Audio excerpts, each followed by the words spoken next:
people talk about they saw you on the street. Okay. That in itself is a difference because we don't always see the Right. superintendent, and we see the superintendent at special things, but we don't see you Right. walking the street. Well, I appreciate That's that. intentional for you, isn't it? Yes, it is. Because to be honest, I like making a difference, and I actually like being out on the street. So let's get right to it. What do we do about this soaring crime in Chicago? Well, there's a few things. First, my challenge is to restore the trust that the community has in the police department. Because I firmly believe the police department is only as good as the faith that the community has in it. How do you do that? Well, by talking to them, having dialogue, letting them see there's a different CPD than it was maybe 10 years ago, 5 years ago, or even 5 months ago. But anybody that lives in Chicago deserves to have their voices heard. I might not agree with what they say, but I am willing to listen to them. So I think that if you establish that trust, then people will be more inclined to give us information when we're trying to resolve some of these disputes out here that drive our gun violence. How much of it is racial? The distrust? Well, you know what? I'd be the first to admit there is racism within the police department, and I admit that we have treated different segments of the city differently. So my challenge is to make sure that we don't do that. Now, let me say this. The majority of police officers are professional, respectful, and treat people fairly. Those that don't want to engage in the correct behavior, then we have to get rid of them. Are your hands tied, or do you have freedom given the fraternal order of police? Well, How does that restrict you? It has some restrictions. I think that both sides have to be flexible in the way that we do business. But for example, if an officer committed an egregious act right now, and it was on video, I don't have the authority to terminate that person today. There's a process, but that process is also in place to protect officers against false allegations. So, there's some give and take on both sides of that equation. You've been a policeman for 27 years. 28 now. 28 years. How has it changed since you started? I think the biggest thing I can point to right now today is the perception that when police come in contact with people, that they have the right to resist police officers. When I first started, they may not have liked us or even wanted us around, but they did give us the respect to do what we told them to do. These days, you have more confrontation with people than you used to. So somehow it's gotten twisted where people think they don't have to comply with direction from police officers. So is it better for black policemen to police the black community, white policemen to police white community? Well, I think that you'll have community people that do want to see more people that look like them, but I think both can police both neighborhoods. We just have to recognize and treat people fairly, and to that end, we've started something new in the last couple of months since I've been superintendent, and we're pairing up new recruits with minority high schools so that they can facilitate peace circles, so that those police officers get to know the communities that they will possibly serve. But conversely, it lets those young men and women see the police officers as human too. That's smart. That's smart. How do you feel, and I know you just came back from a national conference. Correct. How do you feel when we see what happened in Dallas and Baton Rouge? We see angry military guys shooting policemen.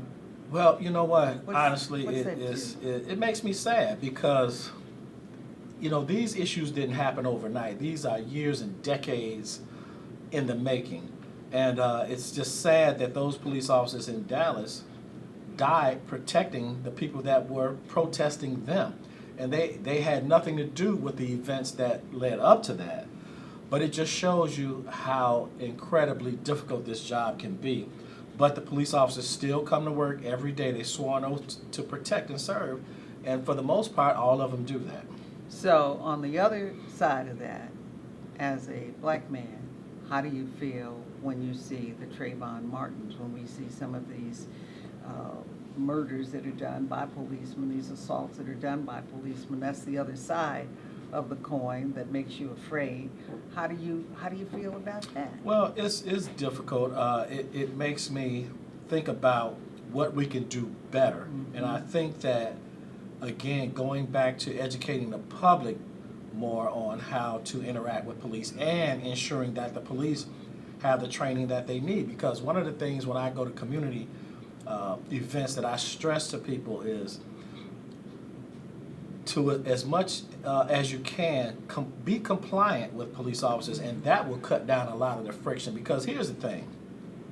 When police respond to incidents and they give you a lawful direction to do something and you don't do it, it's not like your school teacher that'll say, okay, then I'll come back next week when you're feeling a little bit better.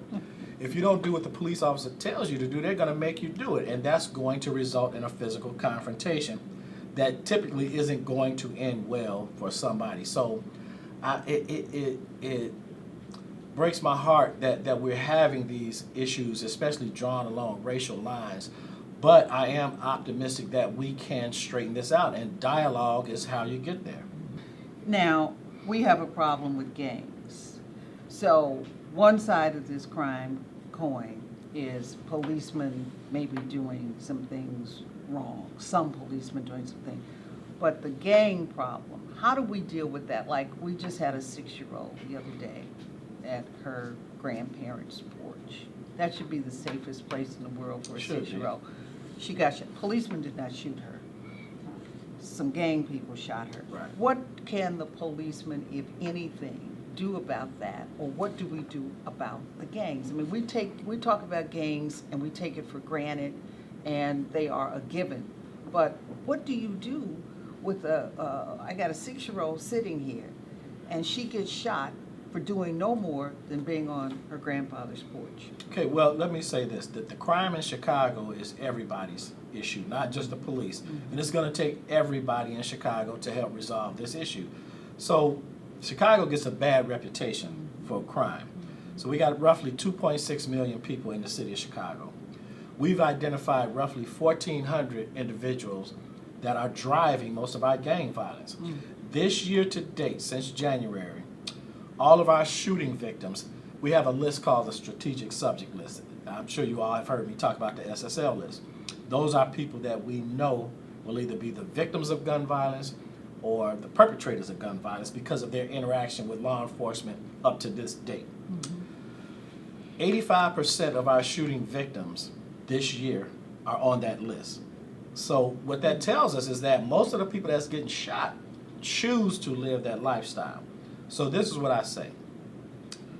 First of all, we need the communities to be more active in terms of policing their own communities and share information when they know it. So that's one thing. Second thing is CPD. We recovered one illegal gun per hour for every day of this year.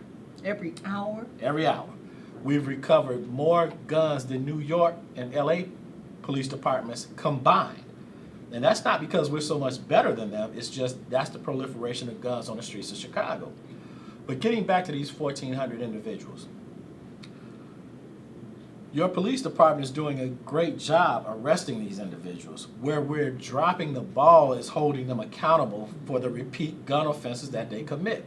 So we need our judicial partners and our legislators to help us hold these individuals accountable. If we knock that down, we'll knock down the gun violence in Chicago significantly. The other way is if I had a bucket and I could just put jobs in that bucket and go around to some of these impoverished neighborhoods and pass those jobs out, we see the crime level come down. That's right. I want to see CPD get better because I acknowledge we're not perfect. You know, we may never be perfect, but we can, strive to get there. So that's what I actually want. You've already made a difference. There's a difference with you here than when not here. I mean, people talk about they saw you on the street. Okay. That in itself is a difference because we don't always see the superintendent, and we see the superintendent at special things, but we don't see you walking the street. That's intentional for you, isn't it? Yes, it is, because to be honest, I like making a difference, and I actually like being out on the street. So, Yeah, so you'll be seeing me out there a lot more. But it keeps your ear to the ground. It does. It And does. so it's rather than somebody telling you, you Correct. know firsthand Yep. some instances and some things. But last question. Is there a difference between policing and do we have equal policing in all of Chicago's 50 communities? Is there a difference between policing in Lincoln Park versus Inglewood, for example? Well, if you want an honest answer, I would have to say yes, because the threat of violence is probably lower. So the officers go into that with that mindset. So now my challenge is to make sure that it's equal all over Chicago. And that's what I'm striving for. How do you do that? By educating the officers and training them. That's how I do that. And making the department more diverse will help also. So that means there's some black officers in Lincoln Park, there means some white officers in Right. Inglewood, and a mixture. Yeah, correct. Yep. How do police women do? We always hear about policemen, they seem to be doing some shooting, but we don't hear about the women. So what do the women do that's different than what policemen You do? know, I think just by nature, women are less aggressive than men are. So I remember a range instructor told me once that women are actually easier to train in firearms tactics than men are because they don't have preconceived notions. So I think that tactically females do really well because they listen more. But what happens on the street? Does that same variable carry on to the street? I They believe listen so. more? Yes, yeah. And therefore you have less confrontation? With females, yeah. Thank you. Anything else you might want to say? I just want the city of Chicago to know that I'm working hard for them, and your police department is working hard for you. Thank you. Thank you very much.